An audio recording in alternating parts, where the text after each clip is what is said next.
Donc, je me présente, moi, je m'appelle Lucas, je suis responsable produit sur les produits serverless chez Scaleway. Donc, si vous avez déjà vu la conférence de Mélodie lundi, vous connaissez Scaleway. Sinon, rapidement, Scaleway, c'est un cloud provider français et européen donc, qui a une offre de cloud public donc, pour déployer vos applications ou tous vos services dans le cloud, soit en utilisant des machines virtuelles, soit en utilisant des solutions de conteneurs. On a aussi des offres de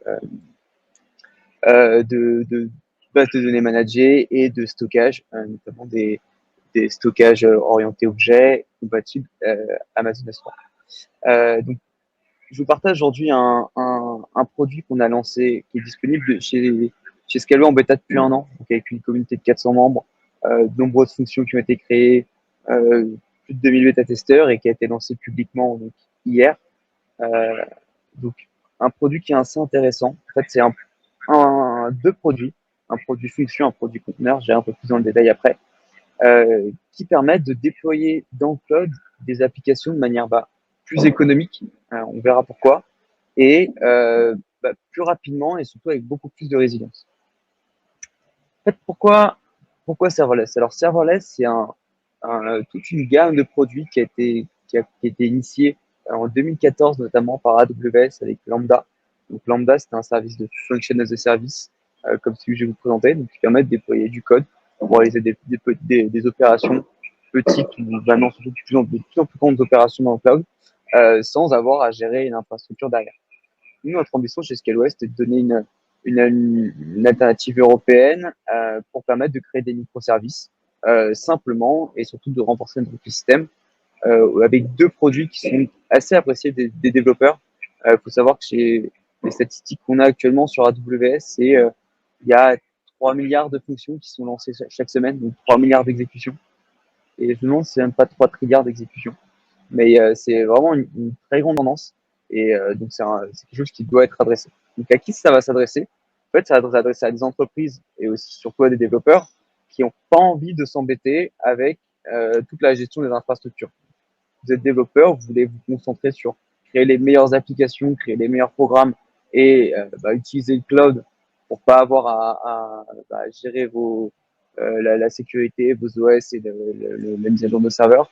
Ça vous permet d'aller encore plus loin en n'ayant pas vraiment à gérer non plus toute la sécurité et votre serveur, comment est-ce qu'il va réagir s'il y a une charge énorme sur l'application et surtout avoir quelque chose qui va être très flexible euh, parce que notamment avec serverless, l'avantage c'est que quand le produit est pas utilisé, quand votre service n'est pas utilisé, ça vous coûte rien parce que il est en céphalogramme plat, il n'est pas utilisé et nous ça nous ne consomme pas, vous consommez pas de ressources chez nous.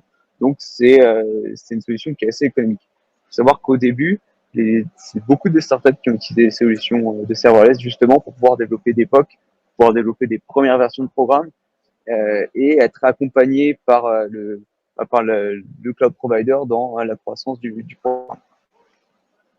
Donc, je vais commencer par vous introduire serverless function. Donc, serverless, on l'a vu, scalabilité et pas de gestion d'infrastructure et fonction parce que ce qu'on va déployer, c'est du code. L'idée, c'est de faire tourner du code. Donc, ça peut être des bouts de code, ça peut être pour réaliser, par exemple, des opérations en batch ou de la communication interservice, mais sans avoir à gérer l'infrastructure et en gérant et en payant seulement les infrastructures que vous allez utiliser. Euh, une liste d'avantages, ce que vous devez retenir surtout, c'est qu'on supporte pour l'instant 3 runtime et il y en a d'autres qui sont à l'étude. Donc on va supporter Node.js, les versions 10 et 14, Golang et Python 3.7. Ce qui est intéressant aussi, c'est que si vous faites un peu de déploiement, vous pouvez utiliser notre CLI ou Terraform pour venir déployer. Et aussi, ce que je vous montrerai après dans la démonstration, un outil qui est assez intéressant pour serverless, qui s'appelle le serverless framework. C'est des programmes et des fonctions qui vont répondre soit à des commandes HTTP, donc vous n'avez pas non plus à monter de serveur web si vous voulez créer une API, ou à des trigger cons, donc vous pouvez programmer l'exécution d'une fonction pour exécuter une tâche en parallèle, un peu comme un script qui tournerait sur une VM, sauf que vous n'avez pas à gérer la VM derrière. Donc comment c'est construit? Assez rapidement, donc nous on va utiliser Kubernetes, donc notre solution de Kubernetes Manager qui s'appelle Capsule chez Scaleway, pour gérer tout ce qui va être déploiement du code, enfin déploiement de vos applications, déploiement de votre code containerisé et scaling. Il faut savoir que Kubernetes, c'est quand même un produit et un outil qui est très puissant, qui permet de vraiment gérer des très grosses applications, mais qui va être aussi très compliqué pour déployer des pods de manière automatique. Donc nous, on utilise un module qui s'appelle Knative et qui est développé initialement par Google et qui est utilisé aujourd'hui par VMware, par Knative et par plein d'entreprises, de startups qui sont en croissance et qui veulent justement avoir hum, des workflows serverless au sein de leur cluster Kubernetes. Donc nous, on va utiliser toute cette solution-là pour faire tout ce qui est la partie serving. Donc quand votre application va recevoir une demande, c'est ce qui va gérer le fait de pouvoir répondre à cette demande. Et pour la partie construction, c'est-à-dire que vous, ce que vous allez donner, c'est votre code, soit via l'API de Scaleway, soit via Serverless Framework, soit au travers d'un contrôle que je vous montrerai après. Et ben, on utilise un outil qui s'appelle Tekton pour prendre le code, l'assembler et le mettre, nous, l'insérer dans notre runtime, construire une image et pour qu'elle puisse être après déployée euh, par Knative, notre solution de function as service. On offre bien sûr aussi des solutions de monitoring parce que un des problèmes avec serverless, c'est que vous n'avez pas accès au back-end parce que le back-end est géré. Vous allez avoir besoin de remonter de l'information, remonter de vos logs de production et remonter d'indicateurs pour comprendre comment va fonctionner votre application. Est-ce qu'elle bien? Est-ce qu'il y a des demandes? Est-ce que je consomme beaucoup de mémoire, beaucoup de CPU? Une slide un petit peu compliquée, mais c'est assez essentiel quand on parle de pay as you go pour serverless. La différence avec, par exemple, quand vous allez provider des instances ou gérer votre propre serveur, vous avez en fait une base, vous payez à la journée, à l'heure ou au mois. Ici, on va payer à la demande. Donc, ce qui se passe, c'est qu'il y a quelques concepts qui sont intéressants. Donc, le concept de euh, request processing, donc le traitement de votre requête, c'est ce qui est facturé.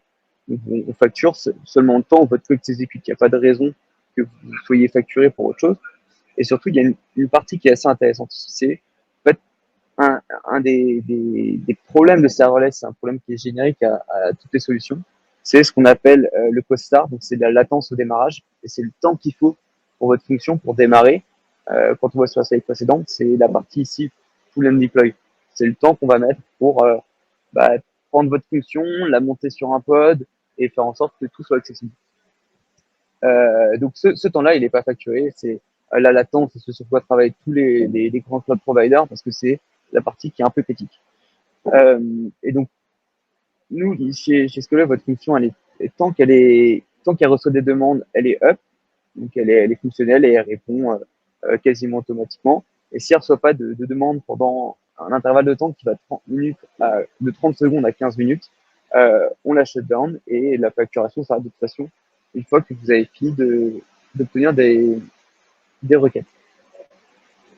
Serverless Container, de notre côté, c'est exactement la même chose que Serverless Function. C'est-à-dire qu'on a toujours cet aspect serverless où il y a de l'autoscaling, vous payez seulement quand votre container il est utilisé, mais si vous n'avez pas envie de vous contraindre à utiliser un des runtimes qu'on propose, du Node, du Go, du Python, si vous avez envie d'utiliser des librairies système pour faire du traitement de fichiers multimédia, par exemple FFmpeg pour traiter des vidéos ou un plugin Audacity pour traiter des fichiers audio, vous allez plutôt vouloir le mettre dans un conteneur, avoir une solution qui est très portable et après le déployer dans le code, mais pas avoir à provisionner une instance. Donc c'est à ce besoin que va répondre Serverless Container, et donc il y a les mêmes avantages, sauf qu'en plus, c'est vous qui apportez votre solution packagée dans un conteneur.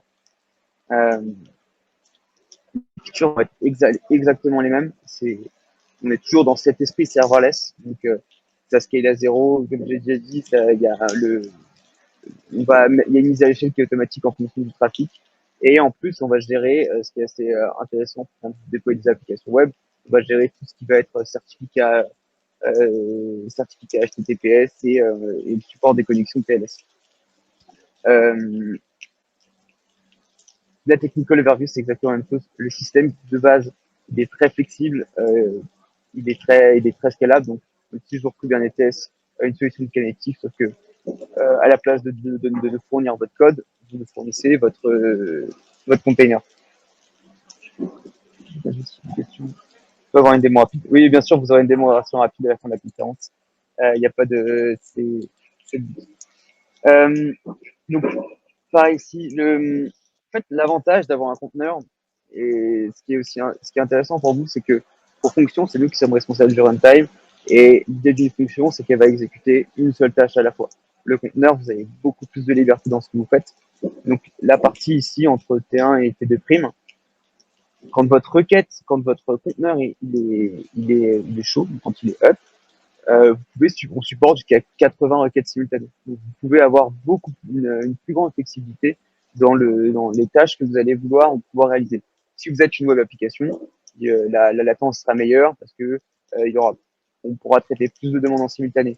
Si vous voulez utiliser des librairies pour faire de la transformation de données, de la transformation de fichiers multimédia, vous allez être aussi plus flexible avec des temps d'utilisation des conteneurs qui vont être supérieurs, ce qui est quand même beaucoup plus pratique par rapport à une fonction. Donc, beaucoup plus de liberté, mais toujours cette partie, si le conteneur ne fonctionne pas, bah, il fonctionne pas, il vous est pas facturé. Donc on va passer maintenant à la partie use case. Donc, je vais vous expliquer quelques informations, mais qu'est-ce qu'on va pouvoir venir faire avec ces deux outils. Donc, pour les fonctions, euh, les cas d'usage qui marchent très bien, c'est intégrer deux services. Par exemple, vous voulez utiliser les webhooks de GitHub pour gérer votre déploiement et avoir des notifications quand le déploiement est fini ou quand votre CI/CD s'est bien passé, ben vous pouvez utiliser Serverless Function pour faire le pont entre GitHub et Slack. Vous pouvez, et c'est le cas d'usage qu'on va traiter après, l'utiliser pour réaliser des opérations en batch, pour transformer des images qui vont être stockées dans de l'object storage. Vous pouvez l'utiliser en complément si vous aimez travailler un peu plus sur le hardware de solutions IoT.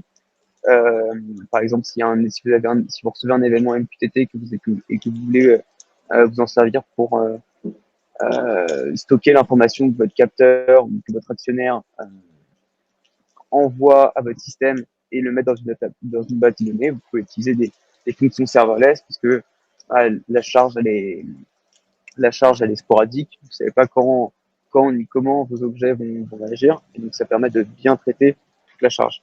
Ça peut aussi être utilisé plus si vous êtes côté sysadmin ou si c'est complètement administrateur système pour gérer chez Scaleway ou ailleurs des tâches qui vont être récurrentes. Éteindre vos machines, les rallumer, nettoyer vos registres, nettoyer vos bases de données. Vous n'avez pas besoin d'avoir un serveur qui va tourner en permanence pour réaliser toutes ces opérations et qui va forcément vous coûter, alors que vous en avez besoin pour déclencher une tâche une fois par semaine, une fois par mois, ou même une fois par jour. Là, les fonctions, ça peut vous servir à faire ce genre de choses. Vous pouvez aussi vous en servir pour traiter des datasets. Évidemment, quand on parle de traiter des fichiers, ça peut être des fichiers JSON, des fichiers CSV, que vous pouvez envoyer dans des bases de données, même si vous souhaitez faire un peu de data science dessus pour sortir des indicateurs ou les traiter. Il y a des cas d'usage qui sont un peu grisés, parce que chez Scaleway, on les recommande pas trop, parce qu'on est vraiment sur des activités asynchrones pour les fonctions. Donc, on va pas avoir des besoins en termes de latence qui sont très, très rapides. Donc, c'est s'en servir pour avoir des back-ends de fonctions pour déployer des API. Euh, Ça, c'est des use cases qui sont intéressants parce qu'ils sont aujourd'hui, j'ai pas envie d'utiliser le mot tendance, mais qui commencent à prendre de l'importance dans les entreprises, dans les startups. Par exemple, un des beaux cas d'usage que vous pouvez aller regarder, c'est ce qu'a fait le groupe Lego. Il faut savoir qu'aujourd'hui, le groupe Lego, son site de e-commerce, le back-end est entièrement géré avec du serverless. Donc, quand vous faites une commande dessus et que vous cliquez sur un bouton, c'est juste un échange de fonctions qui vont s'appeler les unes aux autres pour vous répondre. Donc, ça marche pour le login, ça marche pour le traitement des commandes, ça marche pour le système de paiement. Donc, ça permet d'avoir une plateforme qui est ultra modulaire, parce qu'au final, si le login n'est pas utilisé tout le temps, mais qu'il y a vraiment des très fortes connexions sur le front, et ben c'est seulement les fonctions du front qui vont fonctionner, pas les fonctions du login. On a des applications qui sont vraiment très distribuées et qui vont évoluer vraiment en fonction des fortes charges. Par exemple, pour traiter bientôt le Black Friday, c'est très pratique. Le cas d'usage donc de traitement de fichiers. Donc le pattern qu'on va utiliser, c'est un pattern qui est très classique, qui est ici asynchrone, mais qui peut être réalisé avec ce qu'on appelle bucket notification, dans tout ce qui va être object storage et qui utilise le protocole S3. Euh, votre, euh, votre bucket peut vous notifier quand il se passe un événement sur votre fonction. C'est sur votre bucket. Donc, quand un fichier est ajouté, quand il est supprimé, quand il est modifié, et vous pouvez lancer un traitement grâce à la fonction serverless function, ou même n'importe quel outil serverless, vous pouvez réaliser un traitement dessus.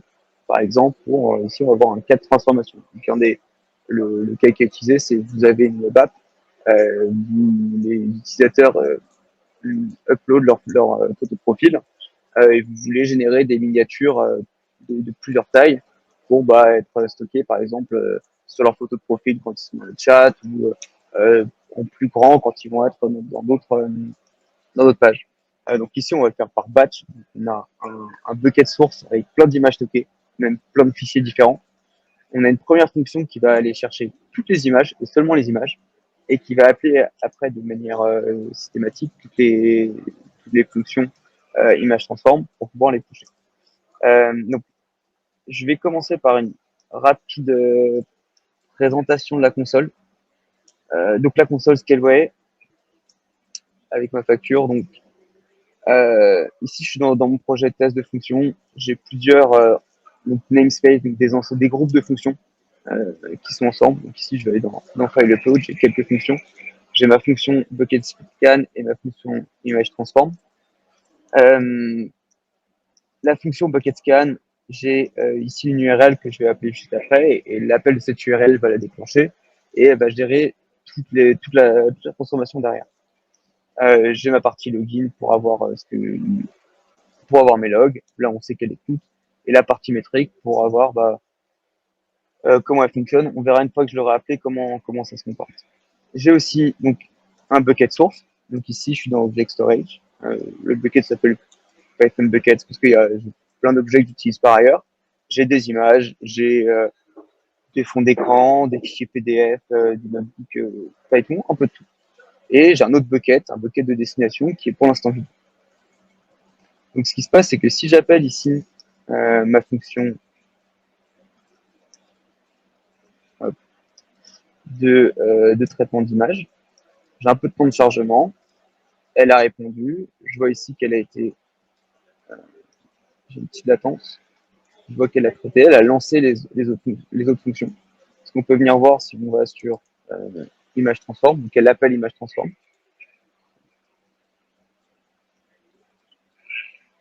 Donc, voilà. Donc là, ce que vous voyez, c'est que ma fonction, elle a été appelée aujourd'hui à 12h18 sur le fil horaire de Greenwich. On est à GMT0.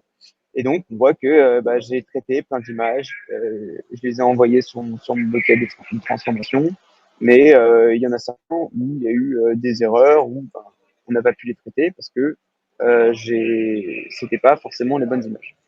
Ce qu'on voit maintenant, c'est que sur mon bucket de destination, sur les 16 fichiers que j'avais dans le premier, j'en ai 16, c'est uniquement les images qui ont été traitées et resizées. Comment ça fonctionne en interne? Je pourrais vous partager dans le Discord le, le code source du projet. J'ai utilisé, donc, premièrement, quels outils? J'ai utilisé donc le serverless framework qui est vraiment très pratique parce que déployer 4-5 fonctions en même temps en utilisant la console de Scaleway, déjà c'est 4-5 opérations à faire en même temps et vous n'avez pas envie de passer du temps à déposer votre code et le configurer. Donc là, ça tout se configure via un fichier YAML que je vais vous partager. Désolé pour le switch.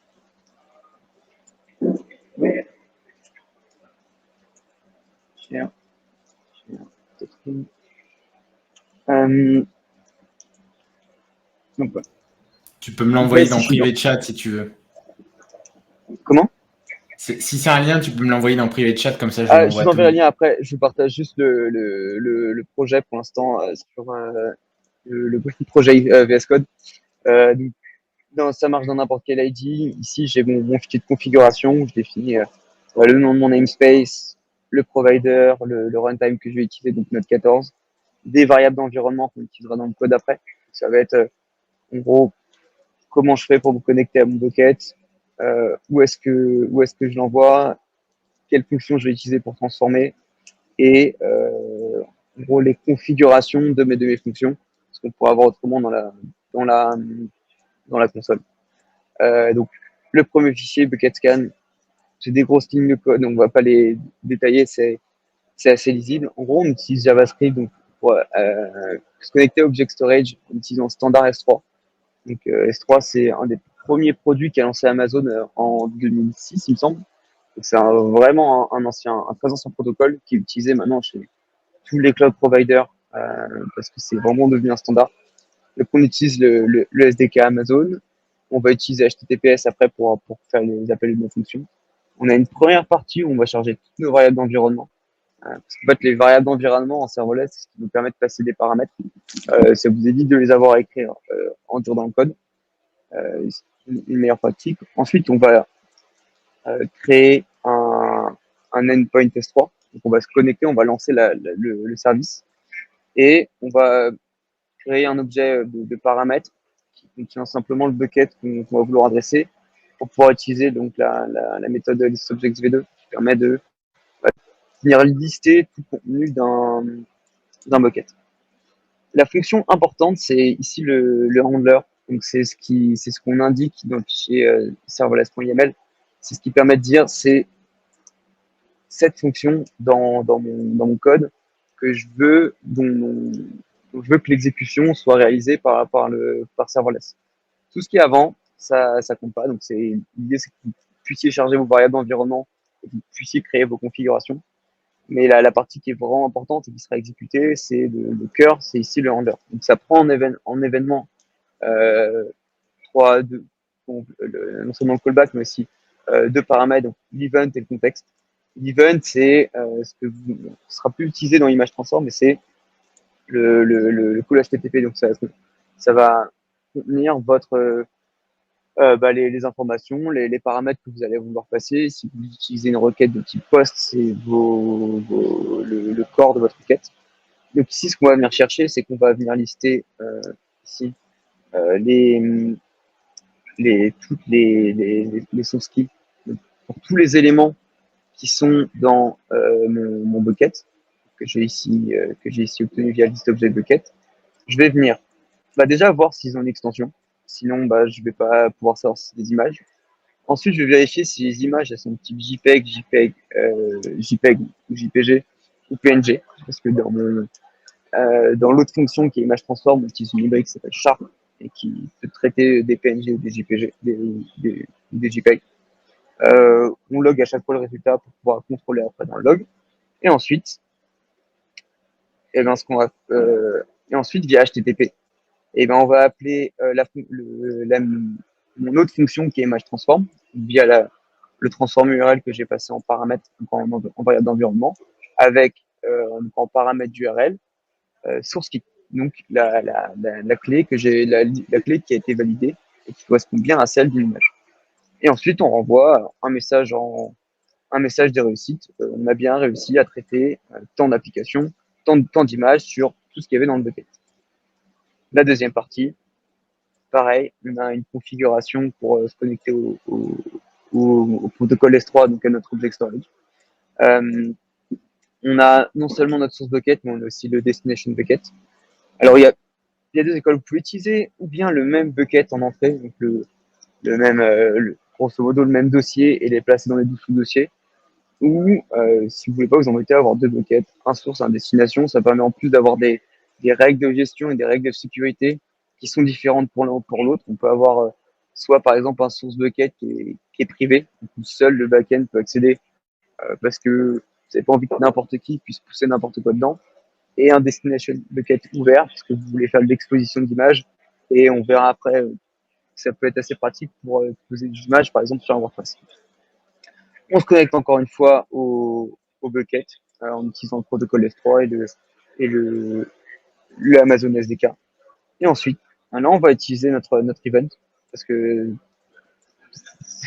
on va utiliser notre objet event et on va utiliser le QoS parameters qui est ce qu'on a fait passer dans bucket scan via le paramètre ici donc on va chercher dans notre URL le paramètre qui correspond à notre clé de destination. Ensuite, on renomme le fichier et on applique via euh, là, on a le nouveau check. On applique ici, on utilise la librairie Sharp pour venir resizer notre image en la comment dire en faisant en sorte que si j'avais une image qui était plus petite que la dimension que j'ai donnée après, qu'elle soit pas élargie. Parce que le but c'est ici c'est de diminuer la taille des images. Et ensuite je la place dans un buffer. Euh, et cet objet buffer, je vais le pousser via la méthode putObject de S3 dans un objet. Donc on a bien ces deux tâches synchrone, donc après je log et je renvoie mes résultats en fonction de c'est ce que vous avez vu dans le fichier log d'image transform. Je renvoie mes résultats. Donc on a bien ici deux fonctions. Une fonction qui est simple, elle liste tous les objets, elle vérifie si c'est bien des images et elle envoie et elle parallélise la tâche de transformation à autant de fonctions qui sont nécessaires. Et ensuite la deuxième partie qui permet de transformer les images. Je vais repasser rapidement à, à la présentation pour vous présenter le second use case.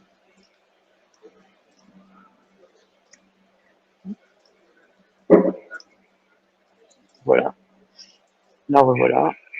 Juste le temps de switcher mes fenêtres. Donc, on a vu fonction assez pratique, mais la librairie Sharp en, en, en Node ou ses équivalents en Python, c'est peut-être pas les librairies que vous allez vouloir utiliser. Transformer des images, c'est sympa, mais faire les transformer, les mettre dans des ronds ou les redimensionner, vous avez peut-être envie de vouloir faire plus, de vouloir je sais pas, appliquer des watermarks, changer les couleurs ou avoir des traitements un peu plus avancés. Et c'est là qu'on va rentrer dans Conteneur, version élargie et beaucoup plus versatile de serverless function, pour laquelle vous allez pouvoir, et c'est un des cas qu'on va traiter après, pour le coup, servir une buff parce que vous pouvez traiter plusieurs requêtes en même temps. Le conteneur, il a une durée de vie plus longue, donc vous avez moins de chances d'occurrence de ce problème qu'on appelle le call start, donc la latence au démarrage. La latence au démarrage, pardon. Vous pouvez aussi vous en servir pour avoir des API qui vont, pourquoi pas, utiliser des fonctions. Et on a toujours les mêmes cas d'usage que pour fonction. Donc avoir des tâches préprogrammées pour traiter des données, mais en utilisant n'importe quelle librairie ou n'importe quel langage. Vous pouvez utiliser SciPy en Python, dans la mesure du possible, et avec les ressources qui est besoin, même utiliser des librairies de data de machine learning comme TensorFlow pour réaliser vos opérations de transformation de data en utilisant l'IA. Vous pouvez utiliser de la transformation de vidéo et vous pouvez générer des PDF à partir des rapports, des données que vous auriez traitées avant, soit via un conteneur, soit via une autre fonction. Vous pouvez l'envoyer après dans un file de transformation en fichier PDF pour l'envoyer après par email en faisant appel à d'autres services. Des serveurs de choses, des applications qui sont encore une fois très modulaires. Et si j'ai pris l'image la plus simple dans l'idée de ce que peut faire et de ce que peut être un container. Une application containerisée, au final, elle est très portable. Vous pouvez la développer, la tester en local en utilisant Docker, prendre une image qui est déjà existante, la transformer, ou avoir une image chez un service provider et la mettre chez un autre en fonction de vos besoins, en fonction par exemple de si vous avez un programme qui est international pour le mettre au plus proche de vos utilisateurs. Là ici, j'ai pris une image qui est une image bitnami. Je l'ai connectée à une base de données managée chez nous et à de l'object storage pour le stockage des fichiers. Ce que j'ai oublié de vous dire, et je suis vraiment désolé, c'est que un point qui est important pour serverless container, c'est qu'on va être stateless. C'est-à-dire que le conteneur, étant donné qu'il peut être démarré, redémarré, arrêté à n'importe quel moment en fonction de l'usage, il va pas garder d'état. C'est-à-dire que si vous réalisez des opérations dessus et que vous ne les sauvegardez pas à l'extérieur du conteneur, une fois que votre conteneur va plus être utilisé, quand il va plus recevoir de requête, il va être effacé, il va être mis à la poubelle, et c'est un nouveau conteneur, donc avec aucune mémoire de ce qui a été fait dans le conteneur, qui va être déployé. Donc c'est pour ça que c'est important de persister les données et de persister les fichiers à l'extérieur. Euh, hop, je suis sur le bon onglet, j'ai pas à changer. Donc rapidement, pourquoi l'image Bitnami par rapport à l'image de base de WordPress? C'est parce que euh, c'est une image qui est un peu plus configurable. C'est-à-dire que via les variables d'environnement, je vais pouvoir configurer mon utilisateur par défaut, euh, tout un tas, les plugins que je vais vouloir utiliser sur WordPress. C'est encore une fois dans l'idée de pouvoir avoir des états et des choses qui sont importantes, qui sont conservées et qui vont pouvoir être réimportées à chaque lancement d'un nouveau conteneur. Et surtout, je m'en sers parce que je peux me connecter j'ai beaucoup plus de paramètres que sur l'image de base, pour me connecter à une base de données, que ce soit une base de données euh, MySQL ou une base de données interne.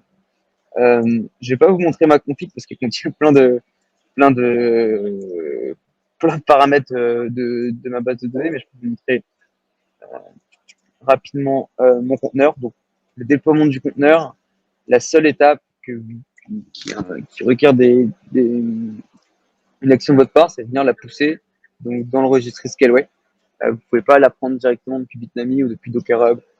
Vous devez la charger dessus. Vous devez, il y a quand même une étape de la mettre dans notre registre. Parce que nous, on va vouloir appeler des images qui ont été, pas les images de Docker Hub parce qu'on n'a pas forcément les accès. On va vouloir pouvoir se connecter via notre réseau interne à notre registre. Donc, je sélectionne ici une image. Donc ici, mon Bitnami WordPress avec le tag latest. Je choisis mes ressources. Je choisis le nombre de conteneurs minimum qui vont tourner en permanence. Ici, pour des soucis de performance, je l'ai mis à 1. J'ai un conteneur qui va tourner tout le temps. Il peut être 0 pour être vraiment serverless. Je peux définir un niveau maximum de conteneurs, 20 ou plus. Et ici, un nombre maximum d'exécutions concurrentes. Donc, c'est le nombre de requêtes parallèles qui vont être mis dans la même instance de conteneur, ou le même pod si on parle en langage Kubernetes, en même temps. Et ensuite, en dessous, j'ai toutes mes variables d'environnement. J'ai toujours ma partie login, et ma partie metrics. Je reste un peu sur la partie login. Donc là, c'est tous les logs qui sont envoyés en console par le serveur. Je crois que c'est un serveur Apache qui est derrière WordPress. Donc, toutes les infos sont là. S'il y a des requêtes, vous pouvez venir débugger en utilisant cette partie-là. Et ensuite, j'ai mon container settings. Donc, gérer la privacy, le supprimer et un peu savoir son statut. Là, ici, il fonctionne bien et son adresse. Il est là. Donc après, on retrouve vraiment un WordPress classique. C'est assez. Le cas d'usage ici, si vous avez un blog ou un site qui est ou une pré-production, si vous êtes sur des plus gros projets ou si vous êtes sur des petits projets, justement des projets où vous savez pas s'ils vont être lus beaucoup ou pas, vous pouvez avoir un blog par exemple ou un petit site sur WordPress qui va tourner et qui va basiquement coûter pas grand chose. Donc voilà, ici c'est un article de blog, mais on peut retourner sur la page d'accueil. Vous voyez, il y a rien à montrer parce que c'est un conteneur, l'application elle est déjà packagée et qui fonctionne très bien. Vous pouvez aller dans la partie administration. Et donc là ici, juste la particularité que je vais vous montrer, c'est que ici l'image elle est stockée dans un S3. Donc et par exemple j'aurais pu mettre une grande image, la faire la transformer pour la mettre au bon format en utilisant mes fonctions que je vous ai montré tout à l'heure et afficher le résultat ici dans mon WordPress. Euh, euh, Basiquement, euh, assez simple. Si on reprend, en fait, c'est un produit qui est tout jeune. Je vous ai dit, il a 1 an de bêta, mais il est tout jeune en GA. Et l'idée, c'est que c'est des produits qui vont être amenés à évoluer, amenés dans le sens de simplifier en fait l'usage que vous allez en avoir. Pour les conteneurs, simplifier le déploiement. Vous limitez le nombre d'actions manuelles ou d'actions de configuration qui vont être utilisateurs pour le déployer.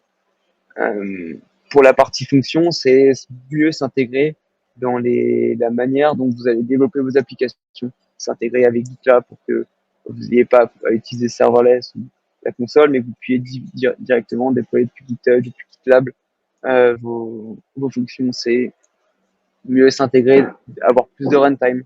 Pour l'instant, on en a 3. On a des demandes pour mettre en place Java, qui est un peu compliqué et lourd, mais qui est utilisé par beaucoup, notamment en serverless. On a des demandes pour PHP et on sait qu'il y a beaucoup d'autres langages qui peuvent être déployés, notamment et même des choses en bash. Il y a des personnes qui utilisent serverless pour exécuter des scripts bash. Parce que pourquoi provisionner un serveur et payer du temps quand tu juste réaliser quelques opérations, quelques curls. On a un objectif aussi, c'est que vous avez vu que tout seul, on peut faire pas mal de choses en serverless, mais on a quand même besoin d'autres outils en intérieur, d'autres outils pour s'en servir. Sur le cas d'usage avec la transformation de fonctions, j'avais une fonction qui appelait directement toutes mes autres fonctions. Le problème avec ce pattern-là, c'est que si j'ai une fonction qui répond en échec, j'ai aucun moyen de le retraiter. Je peux pas, j'ai aucune manière de venir le vérifier. Donc on va mettre en place des systèmes d'eventing et des systèmes d'inclusion dans des message brokers, dans des systèmes de queue, pour pouvoir avoir une meilleure gestion des interactions entre entre différentes fonctions. Et enfin, toujours dans cette logique d'eventing, parce que un des points clés de serverless, c'est répondre à des événements, que ce soit des événements HTTP, que ce soit on a parlé de bucket notification, donc des opérations qui vont se passer en base de données, sur de l'object storage, ou même dans des queues, ou même au travers d'autres services, qui ne vont pas passer par le protocole HTTP, va pouvoir utiliser ces événements pour être déclenchés depuis n'importe quel autre service, déclenchés depuis soit des services que vous auriez placés dans d'autres cloud providers, chez vous ou ailleurs, et vraiment avoir une brique serverless pour réaliser certaines opérations et d'autres briques ailleurs. Donc, moi, j'ai fini ma présentation. Si vous avez des questions, si vous avez envie de repasser sur d'autres slides ou revenir sur les cas d'usage ou avoir d'autres idées de cas d'usage, discuter, n'hésitez pas à les communiquer dans le chat. Alors, Dave, avec un ID en blanc, effectivement, je suis product manager, responsable produit, et je suis pas habitué vraiment au dark mode, mais ouais, ça me pique les yeux. Il va avoir des refs ou pas? Qu'est-ce que tu entends, Pigois, par des refs?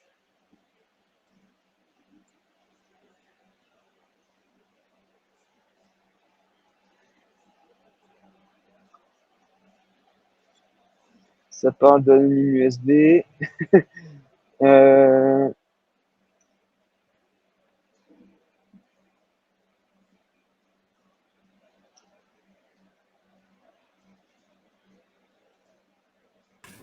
Il y a quelque chose qui a été demandé aussi, c'est au niveau des tarifs, du coup, sur serverless. ouais, les tarifs, on n'a pas parlé. Il y a c'est assez compliqué de définir le pricing de serverless. Effectivement, la facture peut être salée parce que c'est du pay as you go. Il n'y a pas de prédictabilité du prix qu'il va y avoir à la fin. Et en même temps, ça permet de répondre à des enjeux de si mon application est scale, dans une logique économique, ça veut dire que je rends de l'argent.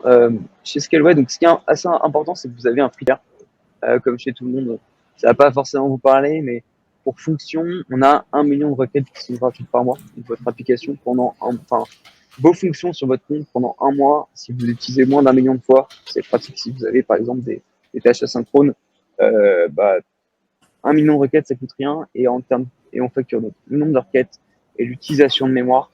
Et vous avez donc l'unité un peu, et assez bizarre, donc c'est 400 000 gigabytes seconde. Donc en gros, c'est le nombre. Quand vous choisissez un tiers de mémoire, par exemple, vous choisissez 1 gigabyte de mémoire. À chaque seconde que votre fonction va fonctionner, on incrémente un compteur.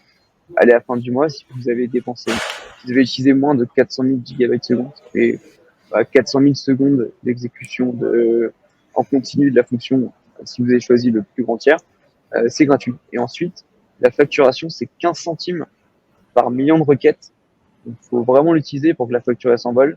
Et 1,20 € par centaine de milliers de gigabytes seconde. Donc, les prix peuvent s'envoler, mais encore une fois, pour des tâches qui vont être plutôt asynchrones, et sporadique, c'est beaucoup plus rentable que d'avoir une fonction, enfin, que d'avoir une instance qui tourne. Là où ça peut s'envoler, et c'est peut être le cas par exemple chez AWS, ce que nous on a choisi de pas mettre en place, c'est que chez Scaleway, votre fonction est directement accessible via HTTP si vous le souhaitez. Vous n'avez pas besoin, c'est un choix de conception. Vous n'êtes pas obligé de passer par par une API Gateway pour le faire. Ce qui coûte très cher chez AWS quand vous regardez les prix, c'est que fonction coûte rien. C'est le même ordre de grandeur que ce que je vous ai dit. Par contre, l'API Gateway, qui permet de communiquer vous en externe avec de l'extérieur avec votre fonction, c'est ça qui coûte beaucoup plus cher, on va dire. Une question de Raven de Vinci. Avec la plupart des providers, on peut monter un site WordPress facilement. Pourquoi j'utiliserais cette solution plutôt que la solution normale? Bah, pour, ce que j'ai dit, c'était plutôt une raison économique au final. Après, tout dépend du niveau de service. Si tu es sûr que ton site WordPress il va être utilisé, prends une solution où tes coûts vont être prévisibles. Si ton site WordPress, tu sais pas comment il va être utilisé, ou par exemple, si tu veux gérer tes productions, ce qui n'est pas forcément le cas quand il y a toutes les offres, et que tu veux pouvoir faire des changements sur ton WordPress, les tester, et après les appliquer sur ton WordPress de production, là, tu vas utiliser ton serverless qui va être déployé sous forme de conteneurs et le mettre dans ton conteneur. Et comme ça, si quand il n'est pas utilisé, quand ton site il n'est pas utilisé, ça ne coûte rien. Et quand surtout pour d'après prod, et quand il est utilisé, tu vas payer une fraction du prix que ce que tu paierais en temps normal. J'ai pris un exemple pour WordPress parce que c'était un exemple assez facile, mais l'idée c'est que ça peut fonctionner pour n'importe quelle autre application. Si tu développes une application en PHP, tu peux la mettre chez un cloud provider. Et encore une fois, c'est au moment de concevoir, de décider ce que tu vas utiliser comme solution. C'est est-ce que ton site il a une fréquentation qui est prévisible, qui est constante, ou est-ce que c'est quelque chose qui va être beaucoup plus aléatoire. Si c'est prévisible et constant, prends une solution où tu vas payer en avance peut-être et où tu vas avoir un serveur qui tourne tout le temps. Mais si ça va de zéro à beaucoup de fréquentation en très peu de temps, en quelques heures, et après ça redescend à zéro. Si l'utilisation elle est vraiment exponentielle, bah, le serverless, ça peut être une solution qui est plus intéressante. Parce que dans la solution que tu vas avoir aussi chez ton cloud provider, tu n'as pas d'autoscaling. En général, ton site WordPress, il est lié à un serveur ou à un serveur virtuel. Donc, s'il y a plus de demandes que ce que peut traiter le serveur en termes de mémoire, de nombre de requêtes ou en termes de CPU, bah, ça va cracher. Ton site, tu vas cracher ou tu vas avoir des indisponibilités. Sur serverless, ton site, il tourne tout le temps.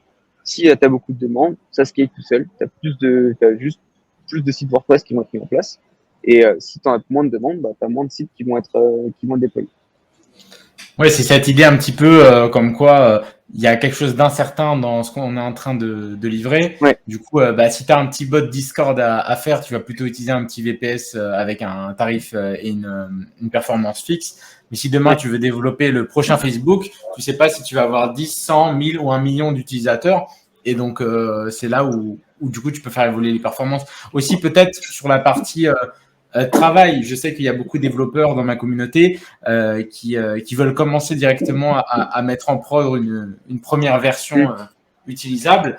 Et ça peut être un petit peu embêtant de payer tout de suite le prix fort comme sur un dédié, alors qu'il n'y a que toi qui travailles dessus. Mais pour autant, tu n'as pas envie de te retaper la configuration ou de faire une migration vers une machine plus performante. Donc c'est ça aussi l'idée, c'est de pouvoir rapidement passer d'un petit besoin à un gros besoin, mais sans avoir à changer toi-même la configuration et les performances de ta machine. Ouais, exactement. Et aussi l'avantage, c'est comme je disais pour les développeurs, si vous n'avez pas envie de gérer toute la partie sysadmin, pour quand je veux déployer une web app, monter un VPS, configurer ma gestion de certificat par rapport à mon domaine, c'est des tâches qui sont pas amusantes. Donc, quand on sait le faire, ça va vite, mais des tâches où ça va monter en compétence. Enfin, il faut le faire et ça prend du temps.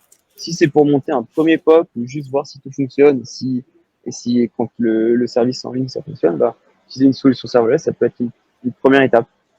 Et le donner, et c'est aussi partager le projet. Vous pouvez tester en local, mais si vous voulez commencer à partager votre projet et le faire tester, le mettre sur une solution, l'envoyer dans un conteneur sur une solution serverless, bah, ça permet d'avoir un partage qui est beaucoup plus rapide.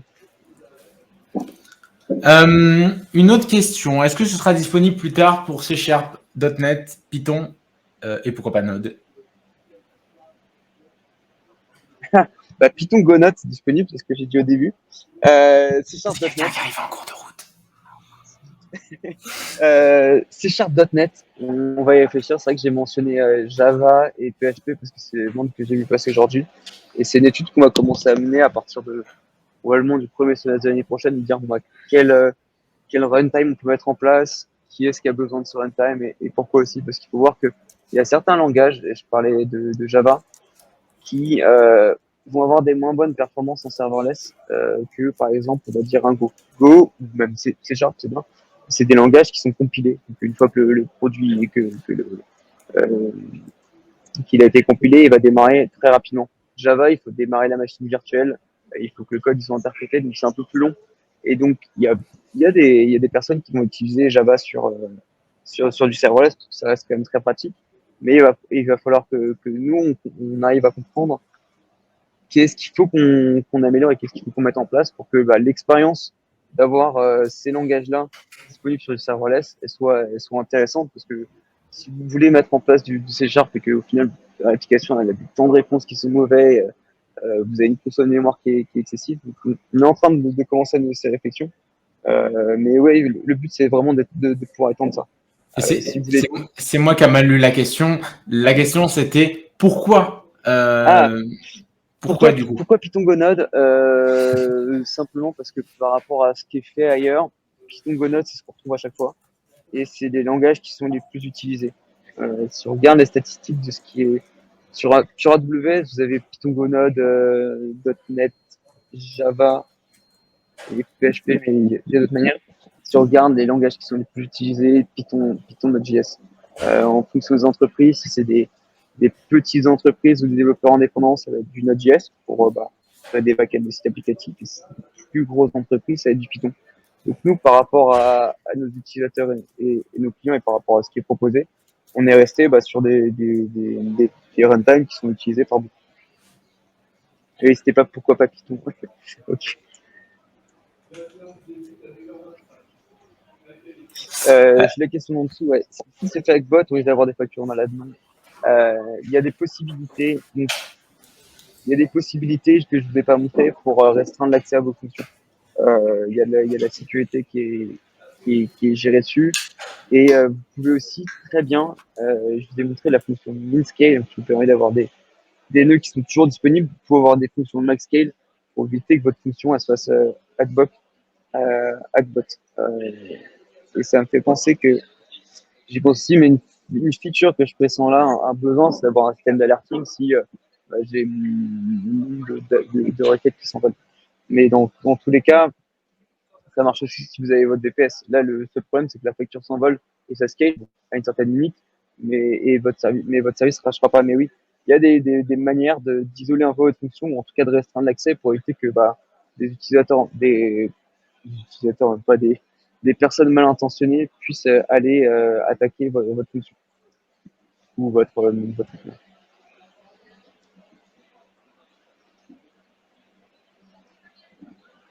On nous demande si c'est comme un drive avec des bandes passantes. Du serverless. Je comprends pas très bien la question. Un drive, un disque dur, non? Tu peux préciser Un avec drive dans le sens, j'imagine, hébergement avec des bandes passantes. Je pense que c'est l'idée qu'il y en ait plusieurs et que c'est comme si tu rajoutais autant de bandes passantes que tu voulais et que tu en enlevais quand tu voulais. En fait, c'est ça l'idée, c'est le scaling. Oui, oui, c'est exactement ça. Je comprends toujours pas très bien la question, mais oui, l'idée c'est ça, c'est la fonction, elle est là, elle est prête à répondre et bah, s'il y a du trafic, ça tout fonctionne. Je sais pas si j'ai compris la question, je la comprends pas très bien. Moi non plus. Est-ce que, est-ce que vous avez des futurs projets? Ça, c'est une question de moi. Est-ce que vous avez des futurs produits, justement, pour rester dans la thématique qu'on a évoquée? C'est quoi un petit peu vos futurs produits vis-à-vis de ça? Par rapport à ça, voilà, dans ce que je peux divulguer, on va avoir le produit que je parlais qui est assez essentiel, qui est un produit de messaging and queuing, qui permet bien mieux gérer mes appels de fonctions en arrière-plan, surtout les fonctions qui vont pas être exposées en front, mais tout ce que vous allez vouloir effectuer sur en back-end, pour pouvoir décorer tout ça et fiabiliser au final votre système en microservices sont en train de développer dans les il y a un système de messaging and queuing, un peu en équivalent si on parle de provider, d'un SNS SQS, d'un PubSub, pas forcément utilisant un MQP, mais d'un Radif qui va vraiment pouvoir gérer différents flux de messages.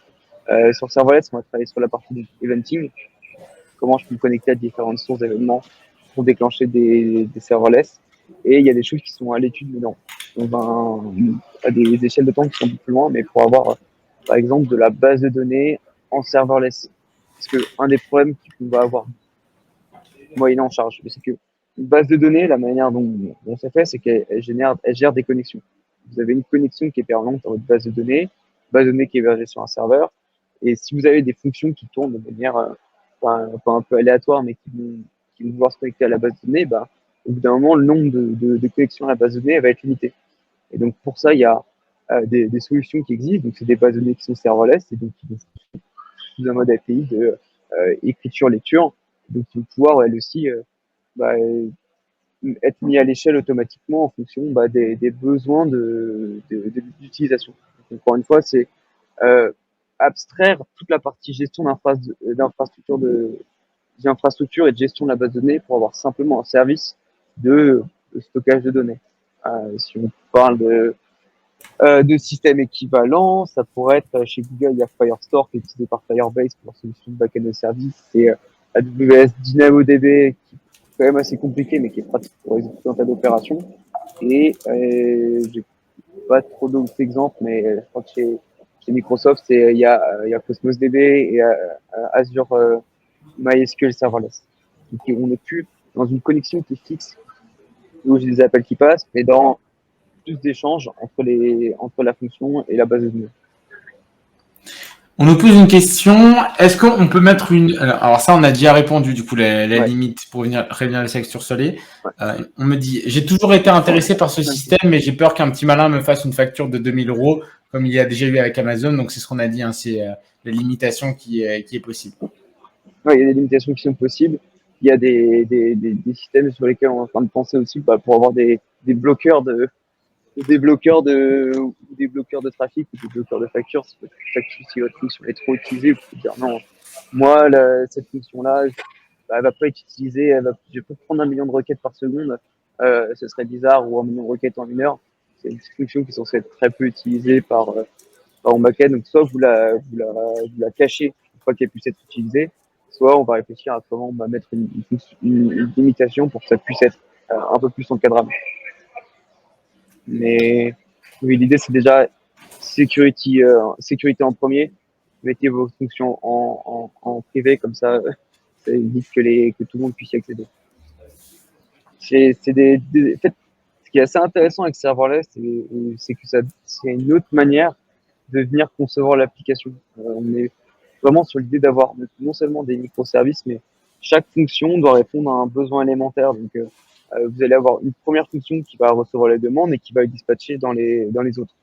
Votre fonction qui reçoit les demandes, elle est exposée publique, mais toutes les autres, elles sont pas exposées publiques et c'est ces fonctions-là que vous allez venir verrouiller. Et avec un premier niveau de sécurité sur la première qui fait que vous pouvez la limiter, enfin que vous pourrez la limiter pour éviter d'avoir tous ces problèmes d'attaque.